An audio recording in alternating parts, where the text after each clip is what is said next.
دیکھ رہے ہیں نا جوشی مٹھ میں کیا ہو رہا ہے، اتراکھنڈ میں جوشی مٹھ میں کس قدر پریشانی آ رہی۔ میں خبروں میں دیکھ رہا تھا 1930 میں سوئٹزرلینڈ کی ایک کمپنی آئی تھی، اس نے 1930 میں بتا دیا تھا کہ جوشی مٹھ کے علاقے میں یہ پریشانی آنے والی ہے۔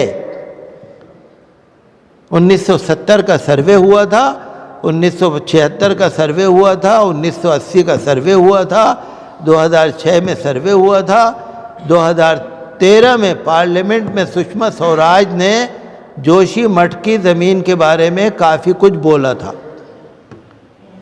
آج کل تو سیاست ہندو مسلم ہے نا، جو ضروری کام ہے اس کی طرف دھیان ہی نہیں، کسی کا بھی دھیان نہیں۔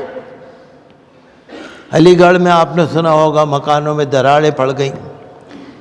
جوشی مٹھ کا علاقہ ہے، اس میں سارے اتراکھنڈ کے علاقے میں پہاڑوں میں دراڑیں، مکانوں میں دراڑیں پڑ گئیں، مندروں میں دراڑیں پڑ گئیں۔ باغپت کے علاقے میں آج کے اخبار میں پڑھا، وہاں بھی مکانوں میں دراڑیں آ گئیں۔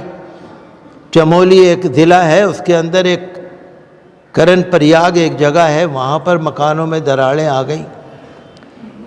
حکومتوں کو جو کام کرنے کا ہے وہ کرتی نہیں۔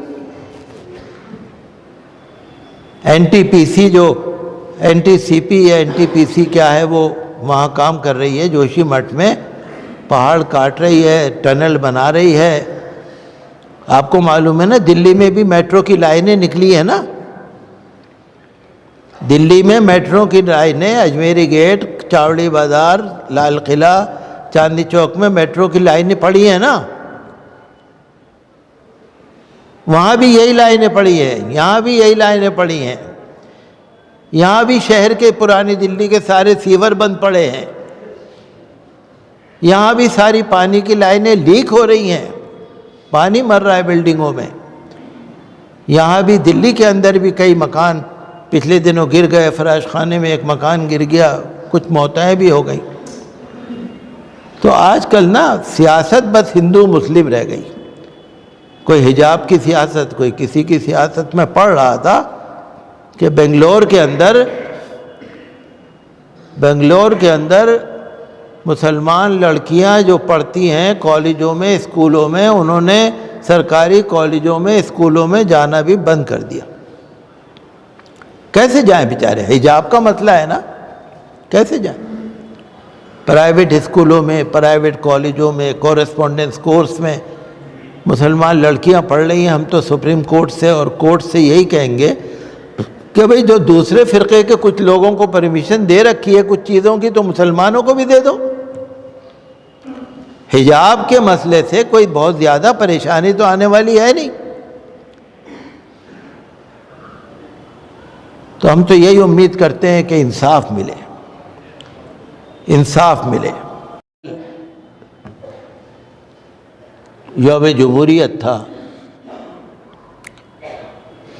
26 جنوری،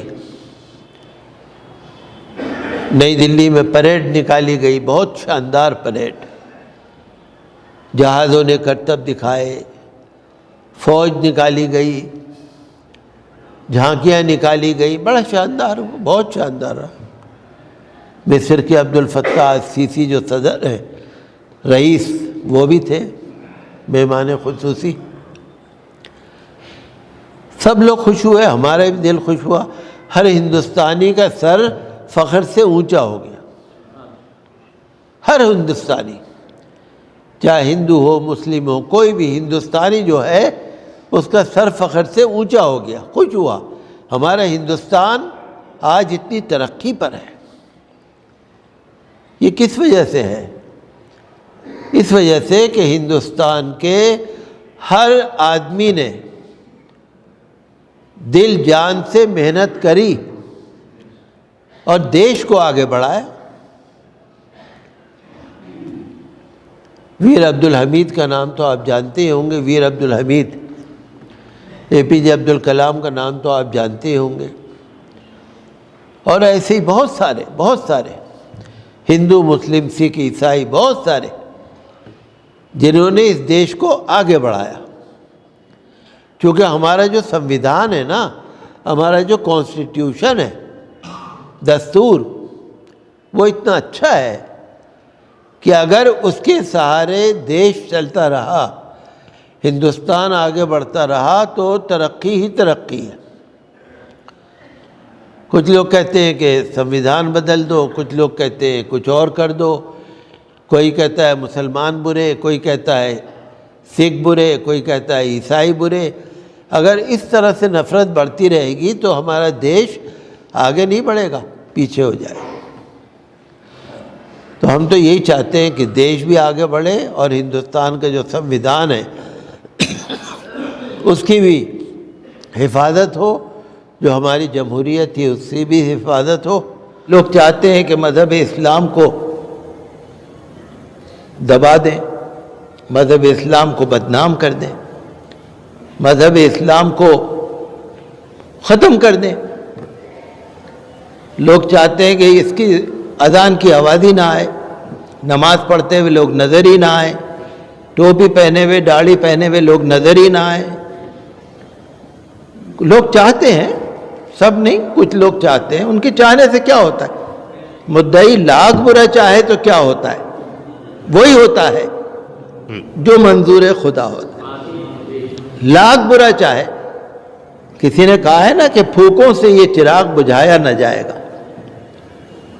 پھونک مارتے رہو، آپ کتنی مارتے رہو، چراغ نہیں بجھ سکتا۔ جب ہم اپنے دین پہ، مذہب پہ قائم رہیں گے تو پھر انشاءاللہ آپ دیکھیں گے کہ اللہ کی مدد خود بخود شامل ہو۔ آپ نے دیکھا گروگرام کا جو گڑگاؤں میں کا واقعہ تھا، 3-4 مہینے سے واویلا مچ رہا ہے۔ جمعے کی نماز کھلے میں نہیں پڑھنے دیں گے، میدان میں نہیں پڑھنے دیں گے۔ حالانکہ مسلمانوں نے کوآپریشن کیا، ایڈمنسٹریشن کے ساتھ تعاون کیا، قانون کا پالن کیا۔ یہاں کے شہری ہیں، باہر کے نہیں آئے ہوئے، ہندوستان کے ہیں، ہندوستان کے لیے اپنا خون بھی دینے کو تیار ہیں، جان بھی دینے کو تیار ہیں، دے چکے ہیں۔ لیکن کچھ لوگ آ کے کھڑے ہو جاتے ہیں۔ وہ اس لیے کھڑے ہو جاتے ہیں کہ ان کے پیچھے کوئی ہے، ان کے بیک پہ کوئی ہے، اس لیے کھڑے ہو جاتے ہیں۔ ورنہ میں آپ کو یقین سے کہتا ہوں کھڑے ہونے کی ہمت نہ کرے کوئی۔ میں اس لیے نہیں کہہ رہا کہ مسلمان لڑاکا ہیں، میں اس لیے نہیں کہہ رہا، مسلمان ایک شریف قوم ہے، مسلمان اللہ سے بھی ڈرتے ہیں اور قانون کا احترام بھی کرتے ہیں، کوئی غنڈہ گردی نہیں کرتے۔ لیکن جو غنڈہ گردی کر رہے ہیں وہ اس لیے کر رہے ہیں کہ کوئی پیچھے کھڑا ہے، مدد کر رہا ہے، ان کو قانون کا ڈر ہی نہیں۔ میں نے سنا وزیر اعلیٰ جو ہریانہ کے ہیں منوہر لال کھٹر، انہوں نے کہہ دیا کھلے میں نماز پڑھنے کی اجازت نہیں دی جائے گی۔ ہمیں افسوس ہوا، تعجب بھی ہوا، افسوس بھی ہوا کہ مسجدیں ہماری بند کر رکھی ہیں، نماز پڑھنے کی ہمیں جگہ نہیں دے رہے، مسجد بنانے کی ہمیں جگہ نہیں دے رہے، مسجد کے لیے جگہ خریدیں تو خریدنے نہیں دے رہے، اور نماز بھی نہیں پڑھنے دیں گے، اور جبکہ مسلمانوں سے کوئی شکایت بھی نہیں۔ تو ہمارا ماننا یہ ہے کہ مرکزی حکومت اور ہریانہ کے گورنر اور ہریانہ کے وزیر اعلیٰ مسلمانوں کو نماز پڑھنے کی جگہ دلائیں، اور جب تک جگہ نہیں مل رہی جب تک وہیں پڑھنے دیں۔ بھئی 15 منٹ کے لیے نماز پڑھ لیں، مسلمان کوئی قبضہ تھوڑی کر رہے ہیں وہاں پر، 15 منٹ کے لیے نماز پڑھ لیں، اس سے ایک ماحول بھی اچھا بنے گا اور ایک بھائی چارہ بھی بنے گا۔ اور جو لوگ شرارت کر رہے ہیں، میں پڑھ رہا تھا 2-3 دن کا اخبار پہلے، میں نے پڑھا اخبار میں متھرا کے جو عیدگاہ کا معاملہ چل رہا ہے، تو آل انڈیا پروہت مہاسبھا، ایسا ہی نام تھا شاید، پروہت مہاسبھا یا کیا نام تھا، ہندو تنظیم ہے، انہوں نے کہا ہے کہ حکومت کو جو شر پھیلا رہے ہیں ان کے خلاف کارروائی کرنی چاہیے۔ جو ہم کہہ رہے ہیں نا وہی وہ بھی کہہ رہے ہیں، وہ بھی ہمارے ہندو بھائی ہیں، وہ کہہ رہے ہیں کارروائی کرنی چاہیے، یہ لوگ ملک کا نقصان کر رہے ہیں۔ وہ کہتے ہیں یہ کیسے مورتی رکھ دیں گے، آرتی اتار لیں گے، کیوں اتار لیں گے، ان کا کیا حق بنتا ہے اتار لیں گے۔ ہیں ایسے انصاف پسند ہمارے ہندو، انصاف پسند ہمارے سکھ، ہم انصاف پسند شہری ہمارے ہیں موجود یہاں پر۔ انہوں نے کہا کہ اس طرح تو ہندوستان میں باہر کے لوگ آنے ہی بند ہو جائیں گے، سیاح آنے بند ہو جائیں گے، ٹورسٹ آنے بند ہو جائیں گے، کاروباری لوگ کاروبار کرنا چھوڑ دیں گے۔ اگر اس طرح کی جھگڑے لڑائیاں ہوتی رہیں گی اور یہ خبریں باہر جائیں گی تو یہ تو نقصان پڑے گا۔ اور میں پڑھ رہا تھا نوئیڈا کے کچھ لوگوں نے، کل کا اخبار میں نے پڑھا تو اس میں انہوں نے کہا 40 کروڑ روپے کے آرڈر کینسل ہو گئے یا رک گئے۔ انہوں نے تو کہا تھا کہ اومیکرون جو چل رہا ہے، بیماری جو کووڈ کی چل رہی ہے اومیکرون کی، اس کی وجہ سے، لیکن اگر آپ دیکھیں گے تو خالی 40 کروڑ روپے کے جو آرڈر کینسل ہوئے ہیں خالی اومیکرون کی وجہ سے نہیں ہوئے ہوں گے۔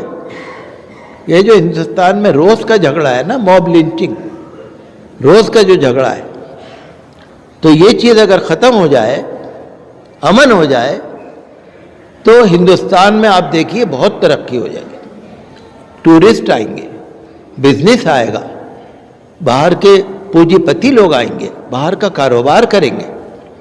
اور ہندوستان کو ترقی اسی لیے ملی ہے کہ یہاں پر پیار ہے، پریم ہے، آپس میں ایک دوسرے مل جل کے رہتے ہیں۔ جب تک مل جل کے رہتے رہیں گے ہندوستان میں، ہندو، مسلم، سکھ، عیسائی، جین، بودھ، Parsi, Dalit, O B C, S C, S T, سارے لوگ جب تک مل کے رہیں گے، آپ دیکھیے ہندوستان کا نام اونچا ہی اونچا رہے گا۔